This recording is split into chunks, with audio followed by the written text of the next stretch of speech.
Hey guys, how are you? Thank you so much for the invitation this year again. And Marco, muito boa a tua apresentação, meus parabéns. Tudo bem? Bom, Tudo bem, thanks. we are I thought that I would bring to you. We just finished WNC last week, and we had a lot of new uh, I think new devices and new concepts. I think that one thing we should discuss is what's happening with bifurcation aneurysms today. And we have a lot of new options. And I wanted to share with you some things that I thought were very impressive. For full disclosure, I am an investor on Galaxy, the company that produced the first product I'm going to show you, and I am also the national PI for Contour, which is a trial currently in the United States, and I'll show some of that also. And I am also the PI for the study on the HFOCT, the OCT for evaluation of device placement. So we'll talk all about that. And the first one I want to show you is this concept. We certainly have seen that over the years, the bifurcation aneurysms, they still have a little bit of a challenge in terms of recurrence. When you treat a rupture or unruptured aneurysms, what are the options you have? The use of antiplatelets, certainly the combination between safety, the durability, and then the ability to have the flexibility for the different shapes of this aneurysm. So I think there will be, I think Naji said very well, we probably have to have a lot of tools to be able to manage the different situations. And I was very curious about what was happening with the web and intrasaccular devices. So I think that there is a new trend towards that now. And so the first device I wanted to show you is a combination of what we have today, which is a little bit of the web, a little bit of the contour, and a little bit of a flow diverter, like parent vessel flow diverter. So you see like the construction of this would be basically at the base of a contour, the body, a mix of web and a parent vessel flow diverter, such as pipeline or evolve. And here it is more or less how this looks like. And it looks pretty hard to understand this whole concept, how this would fit in a catheter. But it turns out that it looks like this. The device is a combination of these different concepts together, fixing the neck and filling the aneurysm at the same time. And I think that when I first saw this, I thought it was pretty unlikely that this would be able to perform well. But I have to say that it does provide a lot of the components that we're looking in. I'm going to show with you.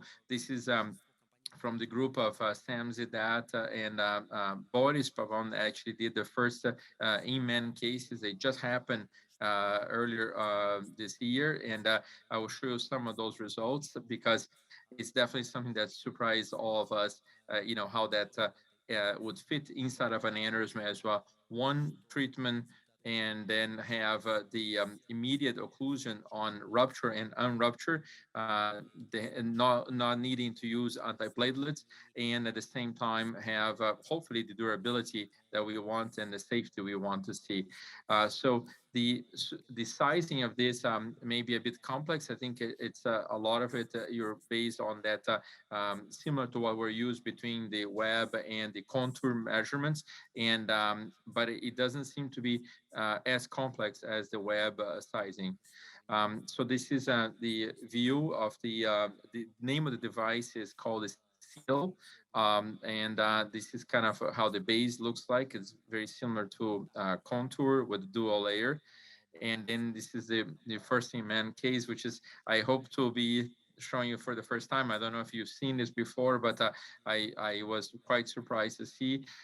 Important to know, intracellular devices, how you qualify the occlusion here. And there is this concept on the left, top left side, you can see here, complete occlusion.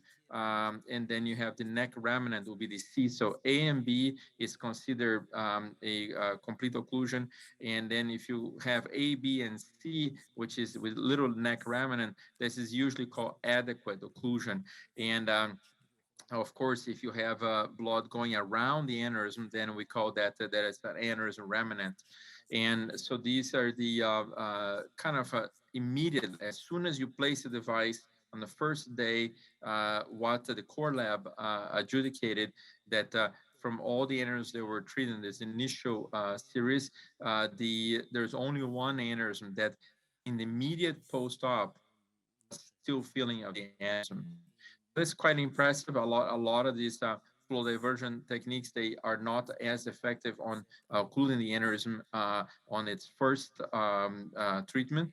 So this is definitely a change from what we're seeing. So you're talking about a complete occlusion rate, A and B, of 66.6%, but adequate occlusion, A, B, and C categories, up to almost 90% on the first treatment. So that, I think that was quite impressive. This is on the first follow-up. So very early follow-up, 24 to 48 hours after the initial use of seal. You have then this configuration here. Basically, the patients were presented in the one that had a little bit of a feeling became part of the occlusion or the adequate occlusion, and a tremendous, first 24-hour change, and you have now an adequate occlusion to 100%. So this is pretty impressive for the first, attempt on treating this.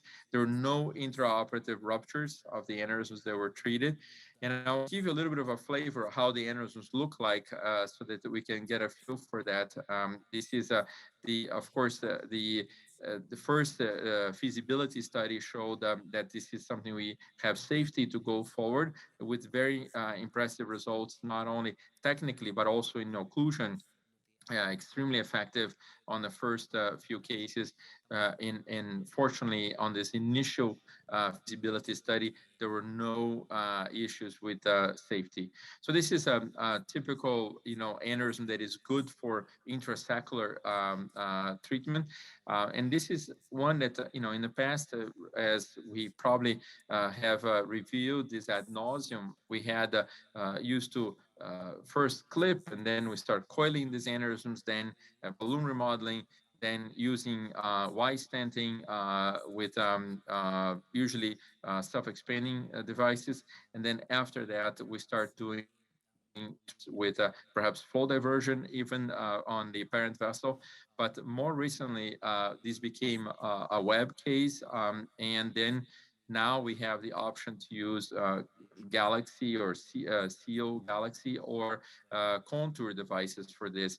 And I think the strategy here is really interesting, because if this is a rupture or unruptured aneurysm, you're able to treat without having a lot of distinction preparation with aspirin Plavix, even though in many of these cases we do use some aspirin Plavix prior to do, just in case you need to use iStent. But if you are able to treat only with the intracellular device, you likely will then stop the antiplatelet regimen relatively soon or right after the procedure, depending how it looks like. So this is the initial treatment. You can see how impressive that occlusion of the aneurysm was on the first. I think that was really amazing to see this picture. This is another case that multi-lobed aneurysm, not easy necessarily to coil or to treat with conventional treatment. Certainly with web would pose some challenges. And this is how this looks right after placement of the device. And so the part that looks like a parent vessel flow diverter, it gets squished by the aneurysm. So it just fills that area like a coil would do, for example. But it has a very good sealant at the neck of the aneurysm. And so I think that that was very impressive. Those two cases as a sample of this initial experience with the use of seal device. I hope that this was exciting too to see that.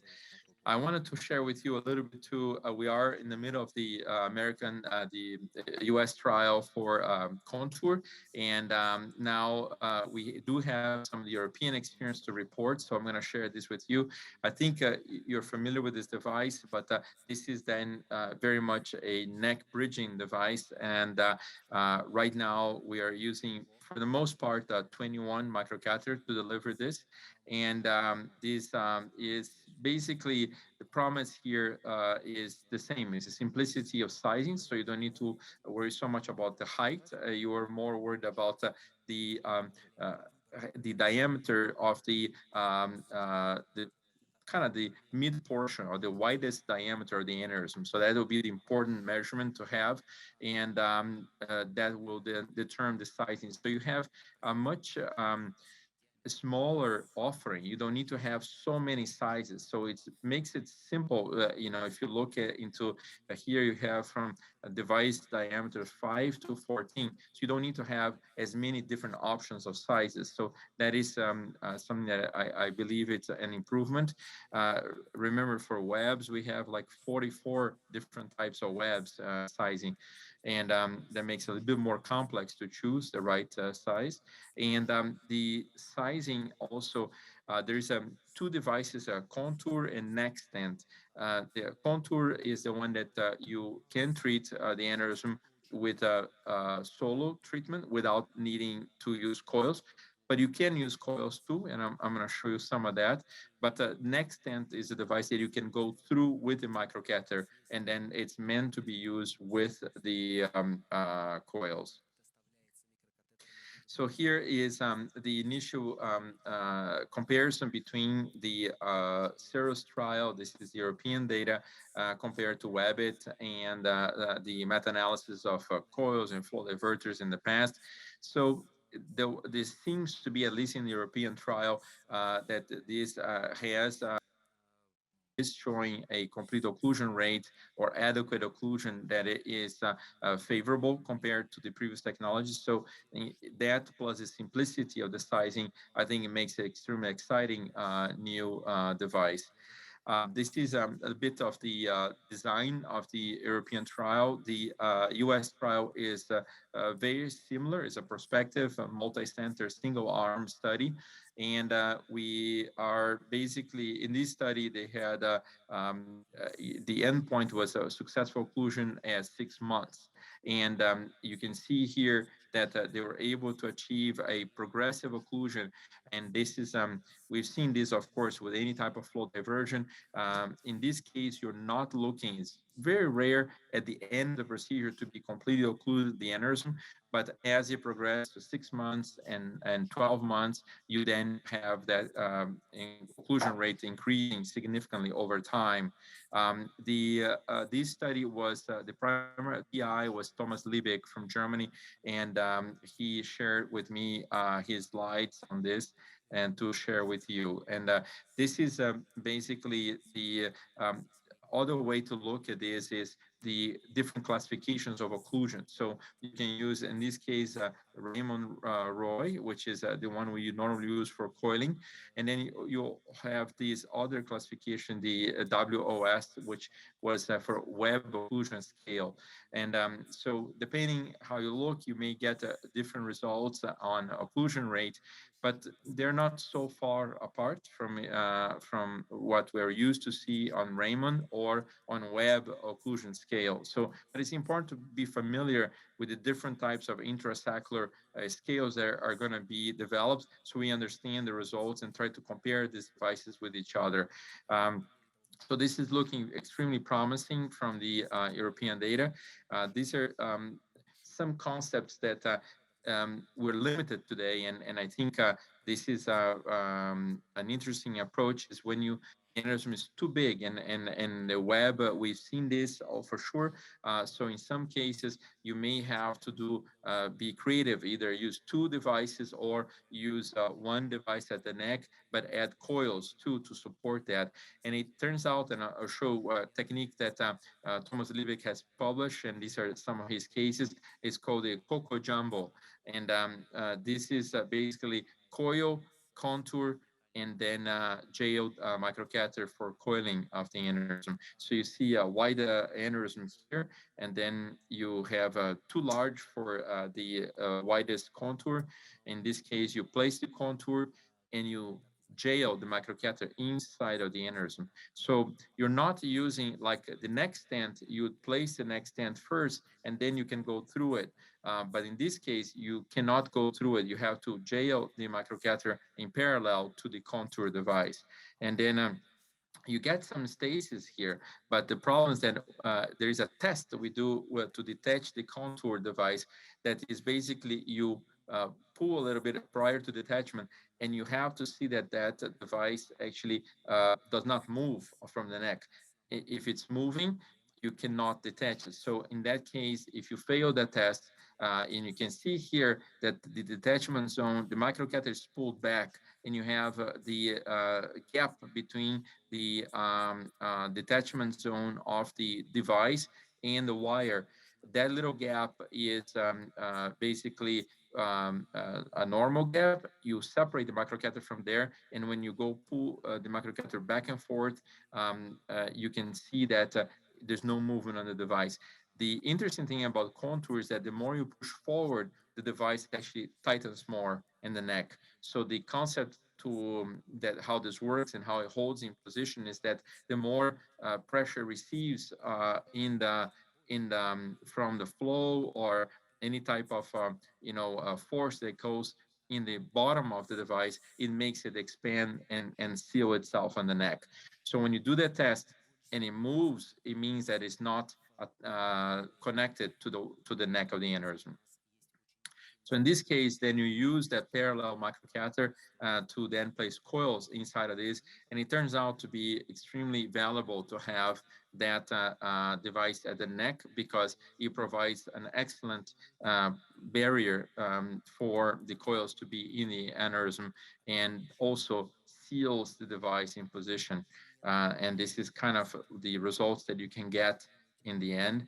And I think that this is technique that I think will prove to be very helpful for us. And this is another aneurysm kind of a sidewall showing that the new, we just got approved with a new microcatheter that's called Bendit.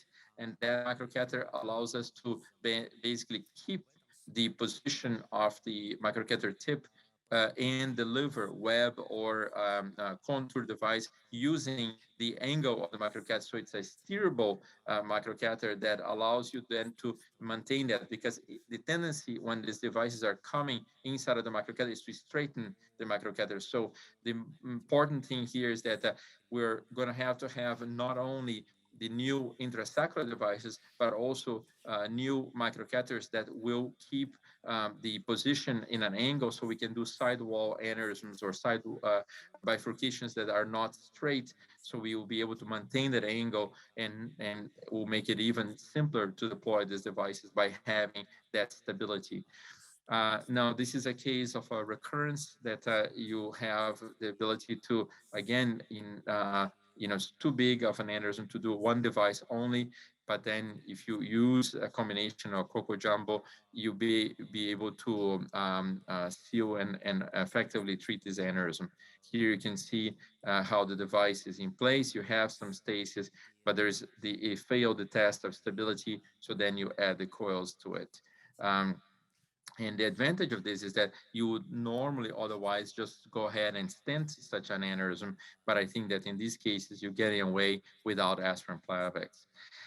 This is the publication if you are interested to see, and you can see the different sizing. There are new devices coming that maybe, the good thing is that we have now not too many devices to choose from, but there will be perhaps a smaller and a larger added to the portfolio that you have now. So it's one of those things that you can have everything, you know. So it's a combination between having a small selection, simpler, so you can cover more aneurysms with one device, but you also become a little bit greedy, and you want to, you know, be able to do this without any coils anytime, or the smallest aneurysm possible. Right now, as I said, the microcatheter for the liver, this is a 21 microcatheter.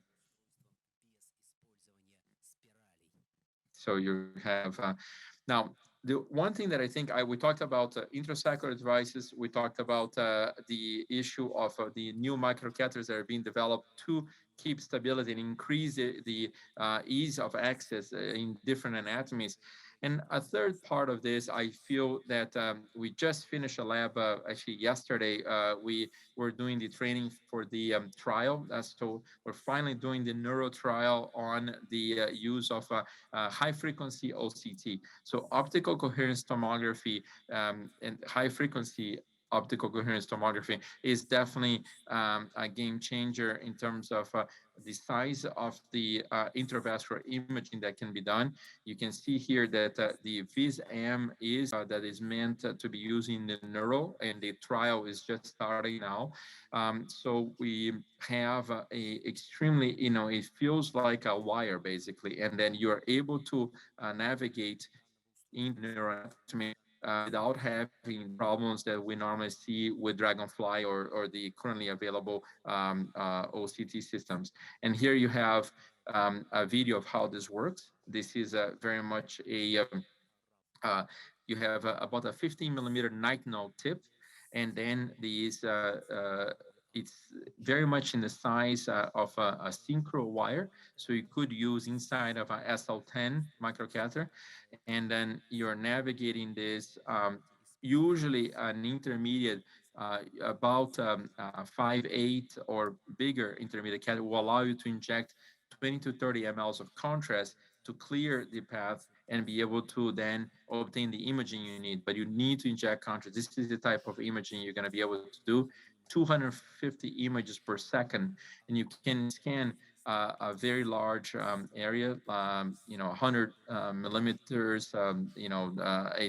It's so fast to do that, and it's the idea here is that you do get a lot of data from this, and what this is a work from Matt Goonies from UMass.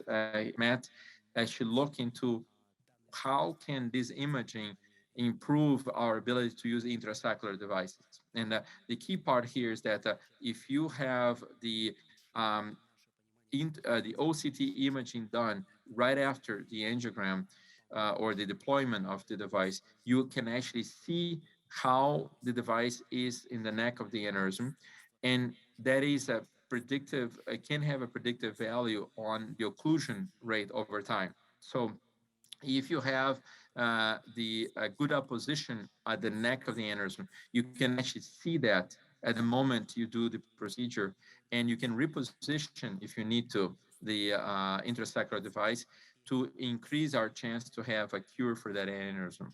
So I think that intravascular imaging will help us a lot to be able to select which intrasacral device will fit better on the aneurysm and allow us to then even predict how much time, if you do the follow-up in 3 months, 6 months, 1 year.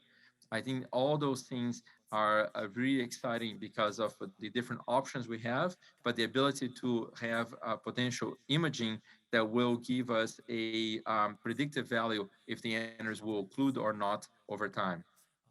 These are the comparisons that you see in the past. We had the Dragonfly 2.7 French, and now we have 1.2 French or 0.015 of an inch catheter for imaging. This is much also improved. The length you can actually look at to see if the aneurysm is more, if the defect on the media is beyond the aneurysm. So you can decide between intrasaccular device or parent vessel based on the ability to see the histology of the vessel wall and decide if you're protecting the neck of the aneurysm only is needed, or if there is aneurysm or weakness in the vessel wall beyond the neck of the aneurysm that you can see, that you would need to use a flow diverter in the parent vessel also. So I think this is really incredible. The pullback, up to 100 millimeters, and then but the depth is 6 millimeter in a radius. So you can the diameter is about 12 millimeters from where your wire is, your catheter is of intravascular imaging. You can see 6 millimeters in each side. So you can potentially see some aneurysms also in the wall and how they are inside of the aneurysm too, which we couldn't do very well before. It was very narrow, about 3 millimeters or so with previous technology. Anyway, so I think this is my last two slides. I wanted to give you opportunity to ask questions, but this concept is we get so many images from CT, so we're creating an AI that will quickly segment and identify all the struts of the stent. Hopefully, also for intrasacral devices too, but this is still being developed, and you can then have a descent to our analysis that will provide you the segmentation, but also the labeling and the ability to give you a feedback on the findings of up wall position, as well as presence or not of clot. And all these things will be sent to AI and then quickly sent back to us so that to make it faster, our decision making, when you have so many images like that to evaluate. Anyway, Hiro, thank you so much for the invitation. I hope this was helpful to you, and I'm here to answer your questions. Thank you.